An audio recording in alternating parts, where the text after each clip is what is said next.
میرے درجنوں ملنے والے اور چاہنے والے بھی وہاں موجود تھے، بازار سے نہیں تو ان کی عنایت سے ہفتے مہینے کے لیے تو مل جانے کی امید تھی ہی۔ 40-41 نمبر برتھ کمپارٹمنٹ کے درمیان میں کھڑا تھا۔ رات کے 10 بج چکے تھے، کچھ لوگ جاگ رہے تھے، کچھ سیٹ پر بیٹھے ہوئے تھے اور کچھ کھانے کے بعد سونے کی تیاریاں کر رہے تھے۔ گاڑی پلیٹ فارم چھوڑ چکی تھی۔ میرے کوچ کی سواریاں کچھ زیادہ آرام پسند تھیں، وہ سب انٹا غفیل تھیں، ان کی نیند میں خلل نہ ہو اس لیے میں نے برتھ پر رکھی اٹیچی سے 2 چادریں نکالی اور برتھ پر پھیلا دی اور ہوا بھرنے والے تکیے پر سانسوں کی زور آزمائی شروع کر دی تاکہ سوتے وقت اپنے سر کے نیچے رکھ سکیں۔ ٹرین اپنی دھن میں دوڑی جا رہی تھی، پٹریوں کی آواز جنگلے اور کھڑکیوں کے بند ہونے کے باوجود بوگی میں داخل ہو رہی تھی، اور مسافر ہے کہ رات کے پیسے وصول کرنے کی نیت سے اپنے اپنے برتھ پر کان دبائے پڑے تھے۔ پھر بھی پڑھے لکھے مسافر ہونے کی بنا پر میں بھی اپنی آواز دھیمی کیے ہوئے تھا کہ سامنے برتھ پر سونے والے نے آنکھیں کھول کر دیکھی، لیکن من ہی من میں میری جاہلانہ حرکتوں پر گالیاں نہ دی۔ بس آخری کام یہ رہ گیا تھا کہ باتھ روم میں بھی حاضری دے دی جائے تاکہ صبح تک پھر اس کی حاجت نہ ہو۔ منا پہلے ہی اس نیک کام کے لیے تیار تھا۔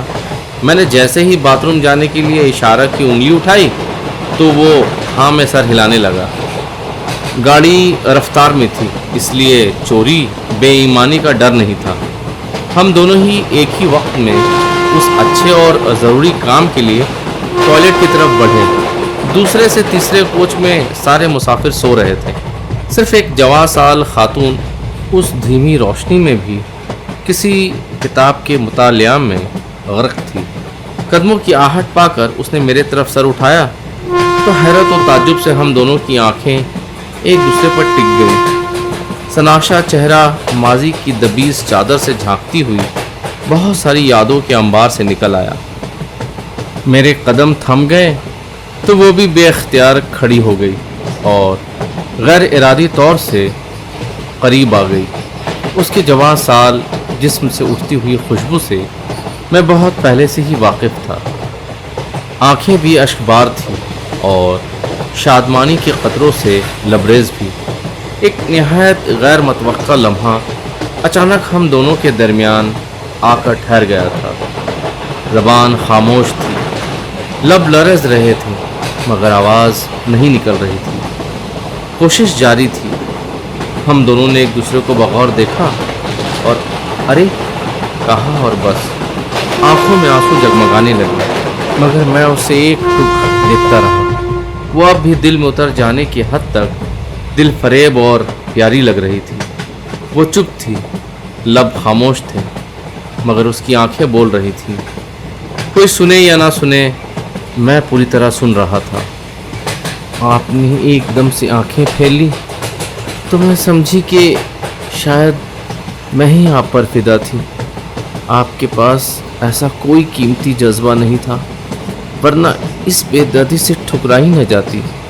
گھر کی بے جان فرنیچر کی طرح نظر انداز کرنے کا تو یہی مطلب ہے۔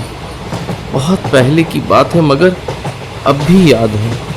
آپ کے قریب رہنے کی خواہش کے باوجود میں دور دور رہنا پسند کرتی تھی، کیونکہ چھٹی حس مجھے بیدار رکھتی تھی کہ ایسے شخص کے قریب جانا ٹھیک نہیں جس کے خوبصورت چہرے پر مسکراہٹ کے پھول کھلتے ہوں لیکن آنکھیں ساکت ہوں۔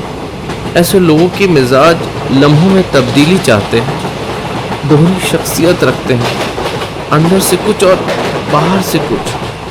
آنسوؤں سے بھری آنکھوں کا شکوہ جاری تھا۔ میں خاموشی سے اس کا شکوہ سنتا رہا۔ پھر میری بھی آنکھیں بول پڑی کہ میں اتنا سخت دل نہیں ہوں جتنا تم سمجھتی ہو۔ میرا دل بھی تمہارے دل کی طرح نرم ہے اور دھڑکتا بھی ہے۔ تم سے جدا ہو کر اور تمہارے سخت رویے کو دیکھ کر میں نے بھی خود کو بدلنے کی کوشش کی تھی لیکن کامیاب نہ ہو سکا۔ اس دن سے آج تک تم میرے حواس پر ہی نہیں، تم میرے شب و روز کی تمام مصروفیات میں شامل ہو۔ میرے ساتھ ساتھ سائے کی طرح ہو، ساتھ ساتھ تم سے الگ ہونے کا تو تصور ہی نہیں کیا۔ اپنے اندر کی خلش مٹانے کے لیے نوکریاں کی، کئی جگہ اچھی سیلری کے باوجود ماحول کی بے چینی اور پچھتاوے کی شدت کی وجہ سے بھاگ آیا اور بھاگا پھر رہا ہوں۔ ذہنی طور سے تم سے دوری کا احساس کبھی نہیں مٹا سکا۔ آپ کہاں جا رہے ہیں؟ آنکھوں کی گفتگو ختم ہوئی تو بھیگے لب بول اٹھے۔ آواز کی مٹھاس کانوں میں اتری تو وہ برسوں پہلی کی لذت آ گئی، سانسوں میں کھو گیا، اور پل بھر کی خاموشی کے بعد میں نے کہا، میں تو حیدرآباد جا رہا ہوں، اور تم؟ میں تو ایک زمانے سے حیدرآبادی ہو گئی ہوں، وہاں سروس ہے اور قیام بھی۔ ہفتہ دن پہلے اپنے لوگوں سے ملنے آئی تھی، اب واپس جا رہی ہوں اپنے مسکن کی طرف۔ اور آپ حیدرآباد کس لیے؟ پیچھے کی باتیں کہنے سے اب کچھ حاصل نہیں، بس تمہارے سوال کے جواب میں عرض ہے کہ دل کا سکون اور راتوں کی نیند برسوں سے اڑ گئی ہے، اسی کی تلاش میں در بدر کی ٹھوکریں کھا رہا ہوں۔ حیدرآباد میں رہ کر دیکھتا ہوں کہ یہاں درد کی دوا ہے کہ نہیں۔ اکیلے کیوں؟ وہ یہی سوال میں بھی کروں تو؟ اس سے پہلے کہ جواب دے کر ایک دوسرے کی دلی بے چینیوں کا علاج کرتے ہیں، آنکھیں ملتی ہوئی ایک 7 سال کی اچھی شکل و صورت کی بچی قریب آ کر بول اٹھی، آنٹی آپ مجھے اکیلے چھوڑ کر یہاں کیوں کھڑی ہیں؟ منا بھی اب باتھ روم سے واپس آ چکا تھا، اس نے بھی ہانک لگائی، ماموں جان آپ آنٹی سے بعد میں بات کر لیجئے گا، ابھی چلیے۔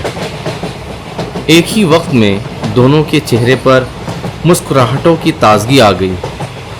آنٹی اور ماموں جیسے جادوئی الفاظ نے ان کے کانوں میں شہنائیوں کی گونج بن کر سما گئے۔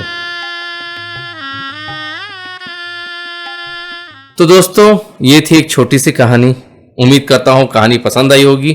اگر آپ کو یہ کہانی پسند آئی ہے تو میرے چینل کو لائک کریں، کمنٹ کریں، شیئر کریں، سبسکرائب کریں، اور ہاں دوستو، کہانی سننے کے لیے بہت بہت شکریہ۔